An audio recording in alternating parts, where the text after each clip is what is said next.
Olá, hoje nós vamos falar sobre câncer, mas deixa eu me apresentar. Eu sou Maria Romilda e estou como presidente atual da Liga Baiana contra o Câncer.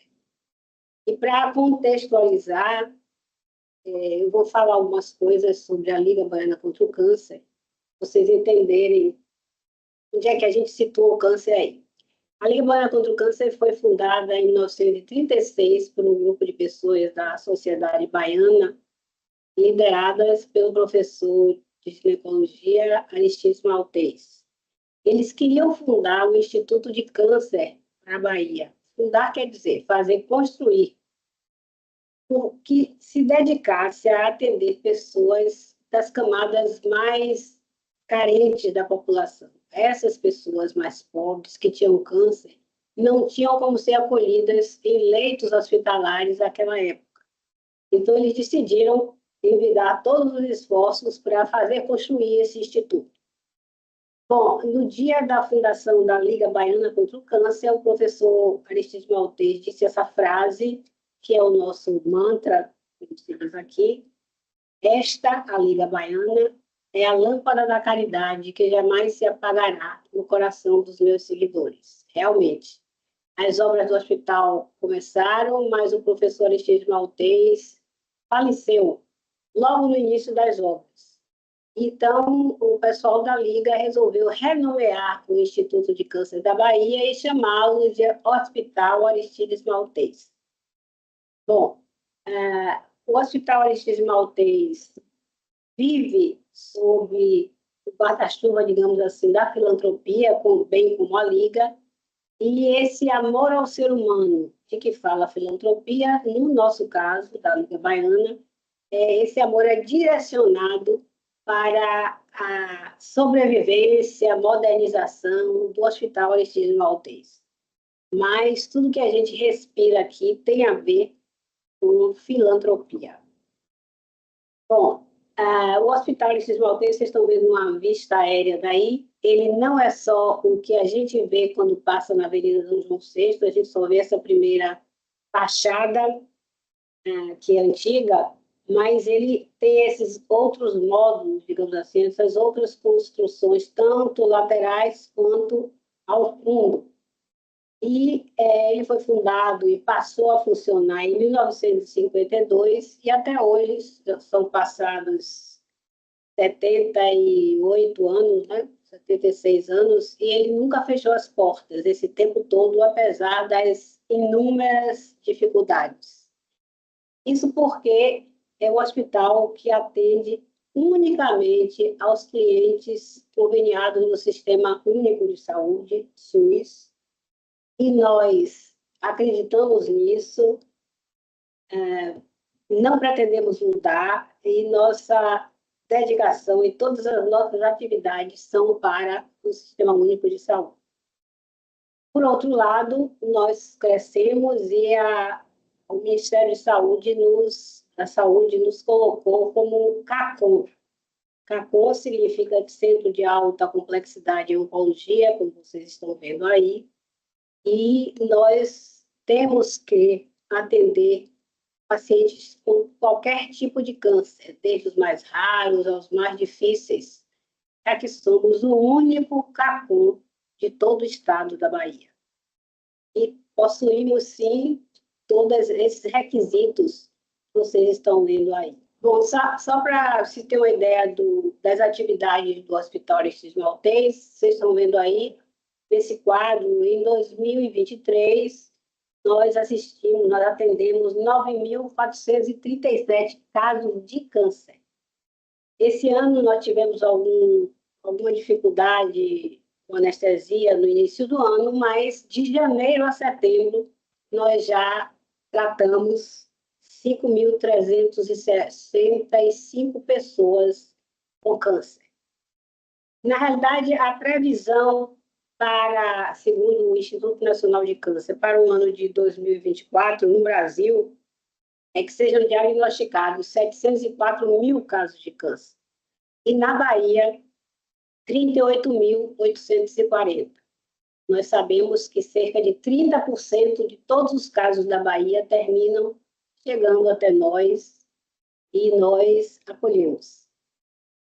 O Hospital Anicísio Maltês é um hospital de portas abertas, ou seja, se alguém tem um diagnóstico de câncer ou uma suspeita de câncer por exame clínico, por imagem, essa pessoa pode ligar para nós para marcar a triagem e a matrícula, que normalmente acontece 48 horas após a ligação, ou então o paciente pode vir através da regulação, pelo sistema de regulação. Vamos agora falar do câncer propriamente dito. Não existe um câncer. Afinal, nós somos, como está mostrado aí nessa imagem, um organismo extremamente complexo, com vários tipos de tecidos, de órgãos, de conexões. E temos mais de 100 trilhões de células em nosso corpo.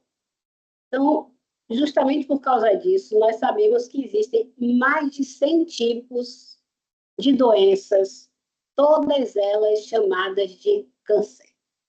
Então, a diversidade é muito grande. Afora isso, se nós considerarmos como hoje se considera, nós temos várias dimensões do nosso ser, não só o físico, mas o psíquico, o emocional, o espiritual. Então, todos esses níveis, essas instâncias do nosso ser precisam trabalhar harmonicamente como numa orquestra, em que todos os instrumentos são diferentes, as pessoas também têm um regente para que as coisas fluam bem conosco em todos esses níveis, biopsico, social, espiritual. Bom, tudo no câncer começa na divisão celular. Nós sabemos que uma célula-mãe se divide, na mitose comum de células somáticas, se divide em duas que têm o mesmo patrimônio genético da mãe. Então, a célula-mãe dá duas células-filhas exatamente iguais. E isso faz com que os tecidos que são formados por células sejam bem homogêneos, como a gente está vendo aí uma foto de uma lâmina que mostra o tecido glandular nos seus vários aspectos. A gente pode notar que as células são homogêneas, são parecidas entre si. Mas acontece que o organismo ou qualquer órgão pode ter domicílio de uma neoplasia. Neoplasia é o mesmo que tumor. Existem neoplasias benignas e malignas. Aí nós estamos vendo as diferenças e as semelhanças entre as duas. Né? As benignas implicam um crescimento anormal, mas localizado e lento de células. As células são semelhantes entre si, como nós vimos no slide anterior, e esse tumor, essa neoplasia, não invade, ela pode comprimir órgãos vizinhos, mas ela não invade órgãos vizinhos e nem dissemina no resto do corpo. Acometem qualquer órgão da economia, geralmente são assintomáticas, são achados fortuitos em exames de rotina. Já as neoplasias malignas têm um crescimento descontrolado, geralmente rápido. As células são bem diferentes, são alteradas, são diferentes entre si e diferentes das células originais. E as neoplasias malignas invadem e disseminam, ou seja, aparecem tumores, neoplasias secundárias, que vieram da primária, digamos assim, que são as metástases. As malignas também acometem qualquer órgão e, muito importante, exatamente como as neoplasias benignas, as neoplasias malignas normalmente não dão sintoma, não doem, são assintomáticas no seu início. E, claro, para que se diagnostique com precisão a neoplasia maligna, são necessários exames específicos. Aqui mais uma ilustração das neoplasias benignas e malignas, uma comparação. A benigna, olha como o tecido é todo homogêneo, as células muito parecidas entre si. Já na neoplasia maligna, a gente pode ver melhor aqui, as células são diferentes, em fases de mitose diferentes, crescimento rápido, como nós vimos. A população celular aqui, vocês estão vendo que está maior do que no tecido normal. E nesse outro esquema, nós estamos vendo aqui o tumor primário em azul, ele invade outros tecidos contínuos e se aprofunda, chegando a pegar, a entrar nos vasos linfáticos ou sanguíneos, e aí essas células tumorais, seguindo o caminho dos vasos, se alojam em outros locais do corpo, tumores secundários, que é a chamada metástase. O símbolo do câncer é um caranguejo. Isso porque o caranguejo tem as suas pernas, as suas patas várias, e simulando, fazendo lembrar a disseminação, né? A metástase, a invasão, com as pernas do caranguejo. Câncer vem de duas palavras, uma grega, uma latina, carcinos, grego, que vai dar carcinoma, e cancro, do latim, e em português deu a palavra câncer. Essa imagem é apenas uma imagem, digamos assim, artística para simular, para mostrar, ilustrar uma célula cancerosa com suas ramificações, como nós já falamos aqui, lembrando realmente as pernas de um caranguejo. Bom, como é que o câncer aparece?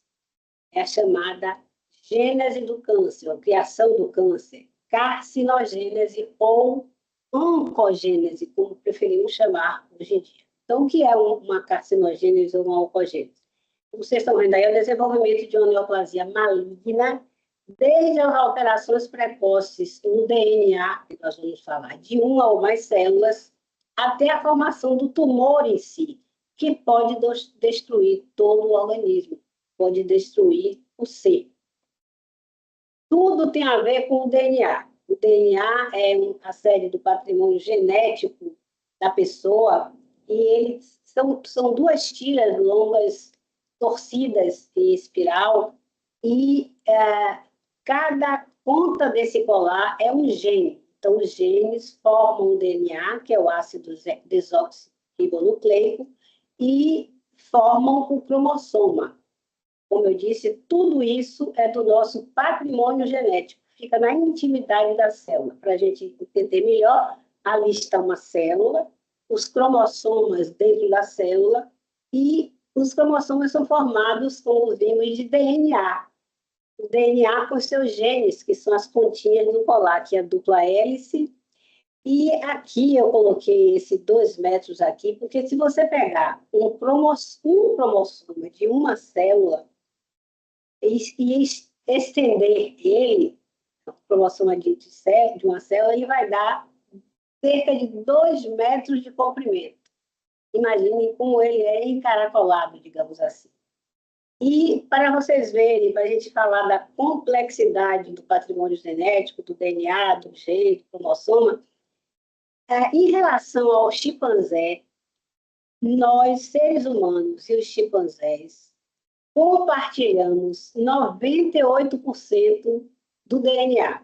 Apenas 2% dos nossos DNAs são diferentes e são responsáveis por toda essa diversidade que existe entre o ser humano, o Homo sapiens sapiens, e o chimpanzé.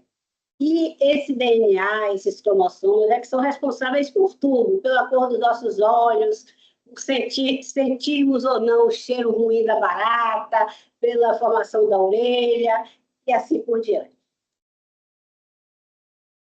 Bom, então tudo parte daquilo que nós vimos no início, da reprodução celular e dos seus genes, porque quando a célula-mãe lega para as suas duas células filhas o patrimônio genético que está no núcleo, esse patrimônio genético formado de genes, DNA, cromossoma,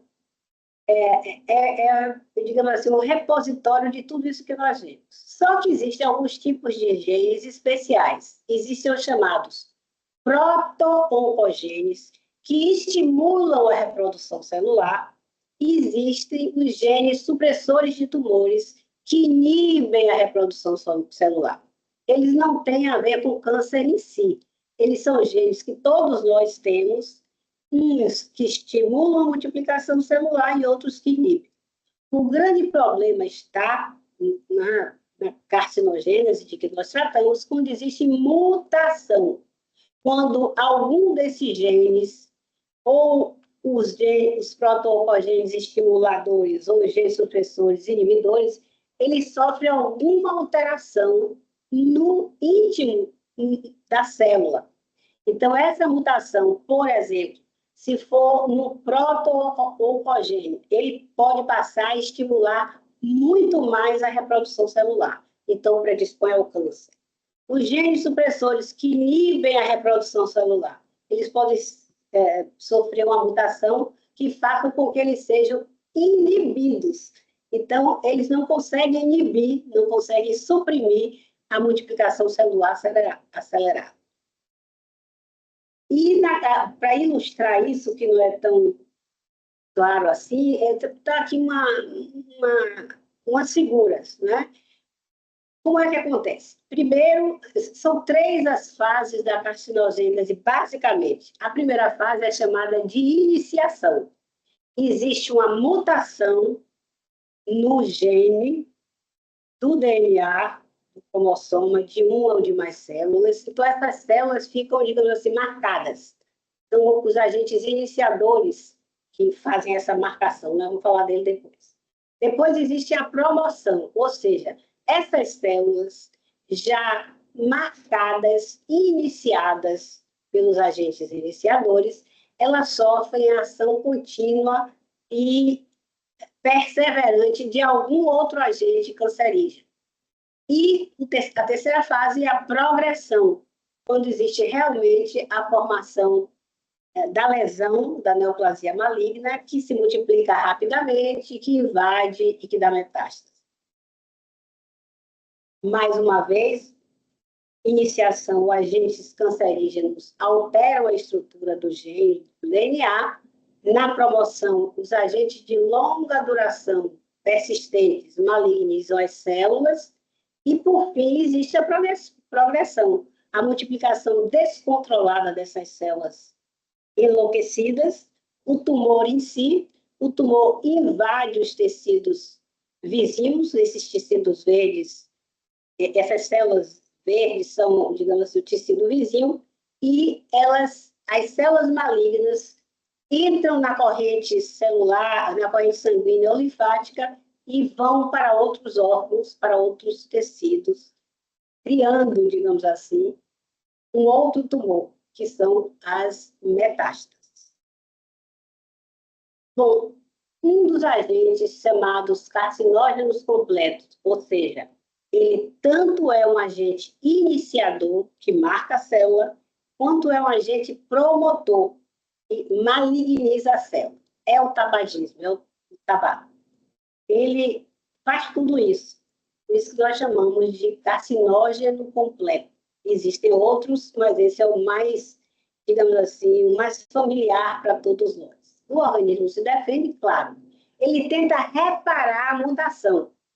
Ou então ele produz enzimas de transformação para eliminar os agentes cancerígenos e as células alteradas. Ou então o sistema imunológico e a circulação sanguínea tentam destruir e limpar essas células. É bom dizer que todos esses três mecanismos estão presentes em nós. Então, não é exagero dizer que cada um de nós, durante a vida, elimina, entre aspas, por um desses mecanismos, vários tipos de células cancerígenas, que por essa barreira, não conseguem ir adiante. Justamente porque o nosso organismo tem um potencial de tudo muito grande. Bom, a nomenclatura do câncer é muito variada. Os mais encontrados, os que a gente mais ouve falar, são os carcinomas, que é do tecido epitelial, da pele, da membrana que envolve os órgãos. O sarcoma, que deriva do tecido conjuntivo, no conectivo, ossos, músculos. E os 3 outros abaixo são o linfoma, que é do sistema linfático, os linfonodos, tecidos, vasos, baço, e a leucemia e o mieloma, que tem a ver com a produção de sangue na medula óssea. Não estou falando da medula espinhal, estou falando da medula óssea, ou seja, falando numa linguagem bem popular, do tutano dos ossos, que é a medula óssea. A leucemia dos glóbulos brancos, a medula óssea, e o mieloma, ou plasmocitoma, ou mieloma múltiplo. Plasmocitoma quando ele está mais localizado, e mieloma múltiplo quando ele está em várias partes do corpo. Só que existem muitos outros nomes, neuroblastoma, retinoblastoma, enfim, a nomenclatura é muito vasta, dada a vastidão dos cânceres, né? Como nós vimos no início, com mais de 100 doenças. Bom, existe também outro tópico que sempre se pergunta, o chamado câncer esporádico versus o câncer familiar. A maioria dos casos de câncer, cerca de 70% dos casos, são esporádicos, não tem nada a ver com a história familiar. Normalmente atinge a idade mais avançada, normalmente. São casos isolados, digamos, tem um caso na família, mas não tem história de casos anteriores ou posteriores. E tem muito a ver com os fatores ambientais e com fatores endógenos também, que podem ter muitos agentes promotores do câncer. Já no câncer familiar, a coisa muda. Normalmente, a pessoa herda um gene mutado, um gene iniciado. Bom, como é que o nosso organismo se defende do câncer? Existem basicamente essas 3 ferramentas que nós usamos.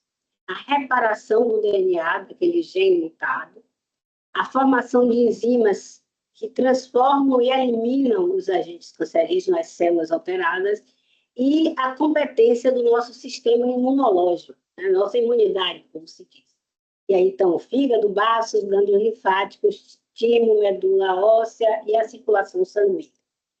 E não é exagero dizer que durante a nossa vida nós temos vários cânceres que conseguimos eliminar, ou conseguimos nos defender deles através de um ou de todos esses mecanismos.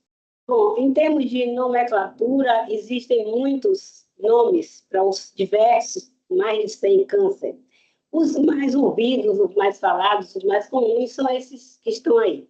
Carcinoma, que é o câncer do tecido epitelial, ou seja, de pele, das membranas que envolvem os órgãos, os sarcomas, que é do tecido conectivo ou conjuntivo, ossos, músculos, e esses 3 abaixo, que são linfoma, que são cânceres do sistema linfático, tanto dos vasos, quanto dos tecidos, quanto dos gânglios linfáticos, dos linfonodos.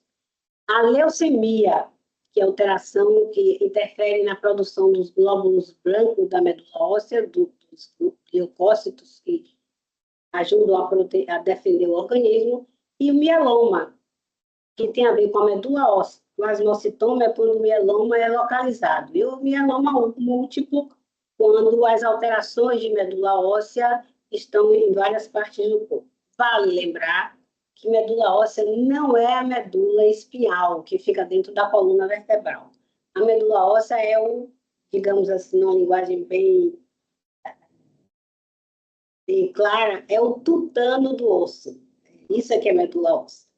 E essas reticências aí embaixo é para lembrar que existem inúmeros outros nomes de cânceres, como eu falei, neuroblastoma, retinoblastoma, condrosarcoma, e enfim.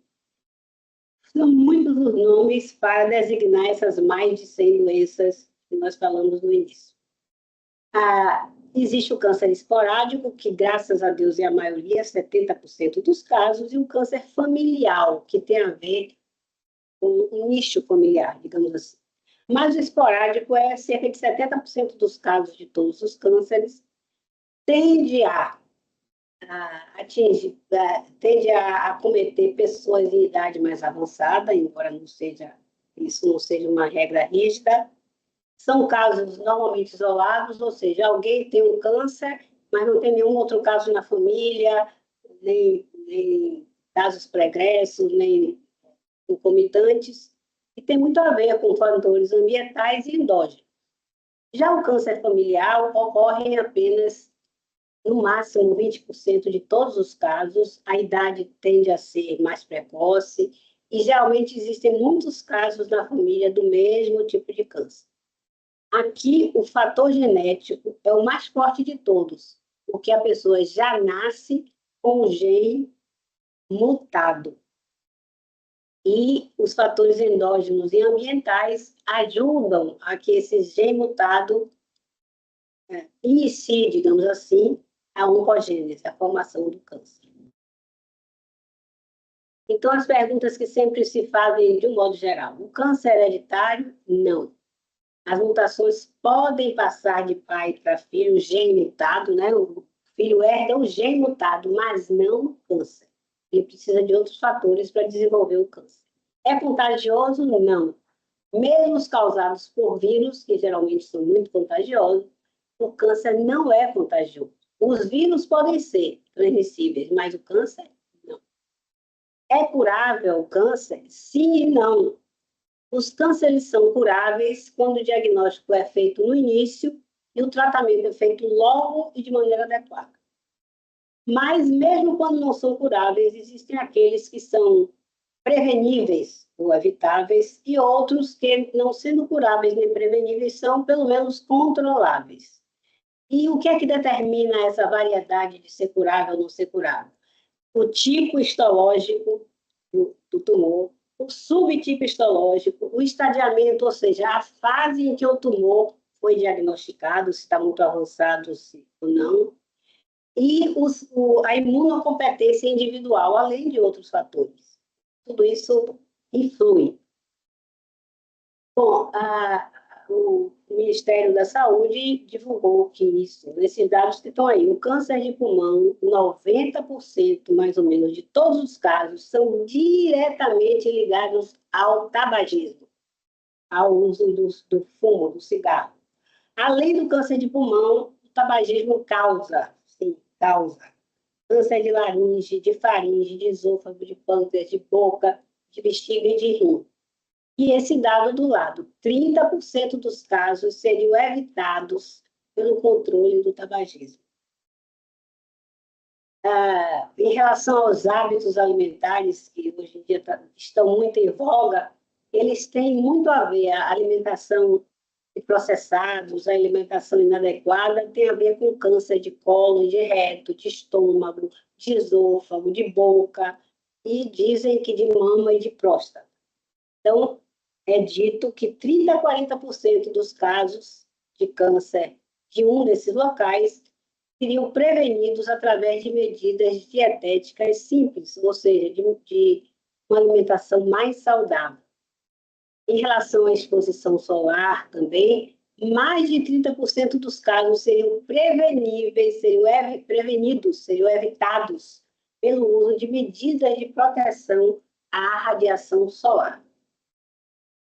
E no caso da mulher especificamente, esse dado é ainda mais chocante. A gente sabe que o câncer de colo é um dos mais evitáveis, um dos mais preveníveis que existe. Inclusive, ele é considerado um fator, um dado de subdesenvolvimento de uma área. Quanto mais câncer de colo de útero, mais subdesenvolvida é a área. Pois bem, pela prevenção, 90% das mortes por câncer de colo uterino seriam evitadas simplesmente pela prevenção, a colposcopia e a citologia. E 30% de mortes pelo câncer de mama seriam evitados se o câncer fosse detectado cedo.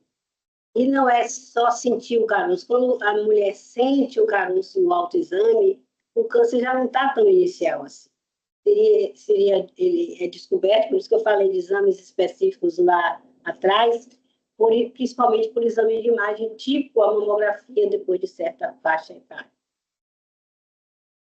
Bom, esse também é um dado que foi divulgado pelo INCA. Então, nós temos aqui tanto agentes iniciadores, ou seja, que marcam as células, quanto promotores. Já vimos que o fumo é o completo, ele inicia e promove o câncer. A alimentação, 35% dos casos, comportamento sexual, 7%, infecções, de um modo geral, por vírus ou não, 10%, exposição excessiva ao sol e outras causas, radiação, que é basicamente um agente iniciador do câncer. Esses são os fatores de risco que foram divulgados. Bom, mas existem outros fatores de risco, né? Como a gente falou antes, nós, seres humanos, todos os seres, aliás, têm várias dimensões, tem vários corpos. E o nosso corpo físico é basicamente formado por água. E eu acho que todo mundo conhece aquela experiência de um japonês, em que ele coloca os cristais de água, microscópicos, claro, em contato com sons agradáveis ou não, e os cristais mudam totalmente. O que eu quero dizer é, todos esses, entre aspas, maus fatores, são fatores de risco para o câncer, sim. O mau humor, a mágoa, o ódio, o rancor. E, como disse Shakespeare lá atrás, esses fatores são verdadeiros venenos que a gente toma esperando que o outro morra. Principalmente quando a gente pensa em vingança, ou sente ódio. O ódio, a vingança, prejudica nós mesmos. Existe uma total desarmonia daquela orquestra que eu mostrei no início, dos nossos vários corpos, e isso sim é um fator de risco para a desarmonia celular e, naturalmente, para a oncogênese. Bom, contra esses fatores de risco, o que é que nós podemos fazer? Praticar o perdão, praticar a gratidão pela vida, ter alegria em qualquer dos gestos ou das situações simples, da natureza, louvor à natureza, as amizades, as comunidades unidas, a união, a compreensão, o apoio aos nossos semelhantes. Esses são fatores, sem dúvida nenhuma, defensivos. E eu finalizo desejando que nós todos possamos praticar esses exercícios do bem. As fontes bibliográficas, e muito obrigada.